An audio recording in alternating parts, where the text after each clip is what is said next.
তো প্রিয় শিক্ষার্থী ভাই বোনেরা নমস্কার, আদাব। আশা করি সবাই ভালো আছেন, সুস্থ আছেন। তো গত ক্লাসে আমরা আলোচনা করেছিলাম বাইনারি সংখ্যার যোগ আসলে কিভাবে করে, সেই সূত্রগুলো আপনাদেরকে বলা হয়েছে এবং দুইটা করে দেওয়া হয়েছে। আজকে আমরা চারটা অঙ্ক এখানে দেওয়া আছে, এই চারটা অঙ্ক আমরা কি বাইনারি সংখ্যার যোগ করবো। এই চারটা অঙ্ক কি বাইনারি সংখ্যার যোগ করবো। অবশ্যই আপনারা এই অঙ্কগুলো নোট ডাউন করে নেবেন, কারণ পরবর্তীতে যখন আপনি প্র্যাকটিস করবেন তখন নোট দেখে প্র্যাকটিস করতে পারবেন, ইজিলি হবে। নোট দেখে প্র্যাকটিস করতে পারবেন, ইজিলি হবে। এখন নোট দেখে আপনি ইজিলি প্র্যাকটিস করতে পারবেন। তো চলুন অঙ্কগুলো আমরা শুরু করে দিই, কারণ আজকে আপনারা এই চারটা যোগ বুঝলেই যে কোনো বাইনারি যোগ করতে পারবেন। তো আশা করি চলুন শুরু করে দিই প্রথমেরটাই। তো দেখেন প্রথমে আমাদের কি আছে, 0 এবং 1। আমাদের সূত্র দেখেন, সূত্র মনে রাখেন, 0 1 থাকলে কি হয়, 0 1 থাকলে কি হয়, 1 হয়। আবার 0 1 আছে, তাহলে 1 দিলাম। এখন এখানে আছে ডাবল 1, ডাবল 1। ডাবল 1 এর ক্ষেত্রে কি, এখানে হচ্ছে 0 0, এখানে আমরা কি দিলাম, 0 দিলাম। ডাবল 1 এর কারণে আমরা এখানে কি দিলাম, ডাবল 1 এর কারণে আমরা এখানে দিলাম, ডাবল 1 এর কারণে আমরা দিলাম কি 0। এখন দেখেন এখানে দেখেন হাতে, সরি এখানে আমাদের অঙ্কটা উঠাতে একটু ভুলে গেছে, সরি, এটা হবে 0। ডাবল 1 থাকার ক্ষেত্রে 0 দিলাম, হাতে আমাদের কি আছে, ক্যারি 1। তাহলে এখানে আবার ডাবল 1, আবার দিলাম কি 0, ক্যারি 1 আছে। তাহলে আমাদের এখানে কি, এখানে যদি আমরা 1 ধরি তাহলে পুরো 0, তাহলে এখানে হচ্ছে কি 1, আবার এখানে হচ্ছে 1। এখন দেখেন এখানে কিন্তু নাই, সেক্ষেত্রে কি দেবো আমরা, এখানে 1, জাস্ট 1টাই নিচে নামে চলে আসবো। এটাই অ্যান্সার, এটাই অ্যান্সার। সে অনুরূপভাবে দেখেন ডাবল 1 থাকলে কি ক্যারি 1, তাহলে ডাবল 1 থাকলে কি 0, ক্যারি আমাদের কত আছে 1, তাহলে ক্যারি 1 এখানে দিলে ডাবল 1 থাকলে কি 0 ক্যারি 1, ক্যারি 1 দিলাম, কারণ এখানে কি 0 আর 1 এর যোগ করলে হয় 1, আবার 0 আর 1 এর যোগ করলে হয় কত 1, এখানেও 1 এ থেকে গেল। তো আশা করি অঙ্কগুলো বুঝতে পারতেছেন, যে দুটো অঙ্ক করালাম খুবই ইজি অঙ্ক। এগুলা যোগ যোগ হচ্ছে যে খুবই ইজি, আপনি সূত্রগুলো মনে রাখলে যোগগুলো ইজি করতে পারবেন। এখন দেখেন এখানে দশমিক সংখ্যা আছে, দশমিক সংখ্যার ক্ষেত্রে আমরা কি করবো, দশমিক সংখ্যার ক্ষেত্রে আমরা কি, দশমিক সংখ্যার ক্ষেত্রে দশমিক সংখ্যার যোগগুলো আগে মানে দশমিকের এইদিকে যেটা, ওটা দশমিকের এইদিকে থাকবে, আর দশমিকের এই সাইডে যেটা, আর যেটা পূর্ণ সংখ্যার সাইডে সেটা পূর্ণ সংখ্যার সাইডে যোগ হবে, যেটা ভগ্নাংশ সংখ্যার ক্ষেত্রে সেটা ভগ্নাংশ সংখ্যার ক্ষেত্রে যোগ হবে। তাহলে এখানে দেখেন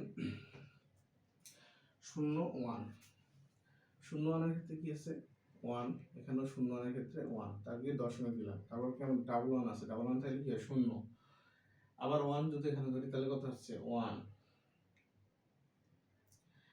এখন দেখেন এখানে 1 1 0, ক্যারি 1 আছে, 1 1 0 হয়, ক্যারি 1 যোগ করলে কত হয় 1 হয়, কারণ 0 আর 1 যোগ করলে কি 1 হয়। তাহলে হাতে কি থাকলো, কিছু না থাকলো। তারপরে কি আছে, তারপর হচ্ছে 1 1 0, এখানে আছে কি ক্যারি 1 আছে, তাহলে কি 1 1 0 আর ক্যারি 1, তাহলে 1 1 0 ক্যারি 1। আশা করি এই অঙ্কটা বুঝতে পারছেন, খুবই ইজিলি একটা অঙ্ক। এখন এখানে আপনার বলছেন যে ডাবল 1 তো দুইটা আছে, ক্যারি, এখানে দেখেন 1 আর 1 যোগ করলে কত হয় 1 1, 1 যোগ করলে 0 ক্যারি 1, এখানে 1 1 কি 1 দিলাম, কেন 1টা যদি এখানে দেই তাহলে কত হয়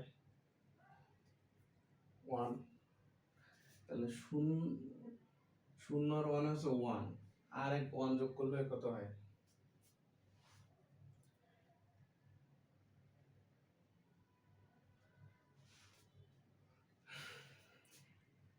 0 আর 1 1 1, ক্যারি 1 থাকে, যোগ 0 0 আর 1 আছে 1, তাহলে হচ্ছে 0, এখানে সরি এটা হবে 0, হাতে থাকলে 1।